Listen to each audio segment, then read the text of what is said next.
Ito, basahin natin. Logical reasoning for young minds. Young minds, Pero yung mga ito, yan. Itong mga ganyan. Nalimutan ko na kung anong pangalan yan. Matrix. Ayan o, matrix. Mga ganito yung kadalasan ine-exam pag nag-a-apply ka sa abroad eh. Ganito yung exam ko nun nung nag-apply ako sa Taiwan. Mga ganyan o. Diba? Tapos sabi dito, young minds. Gar. Oh, diba? Young minds daw.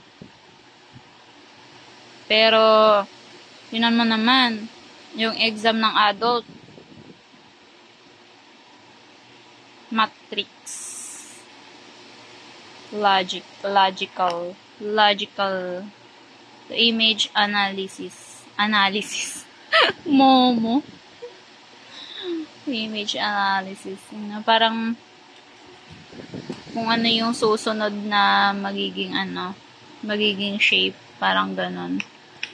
Basta yun na yun. Bahala na kayo. Ayan, oo. Diba? Ganito eh. Yung mga ine-exam sa mga abroad eh.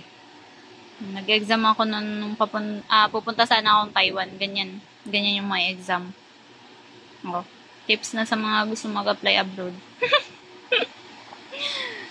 Logical reasoning for young minds. Meron to sa National Bookstore. Nag-sale kasi sila 99 pesos.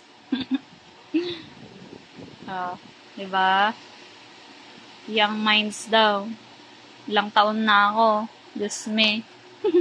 Mga bata talaga ngayon, mga matatalino eh. Matatalino pa sa mga adult.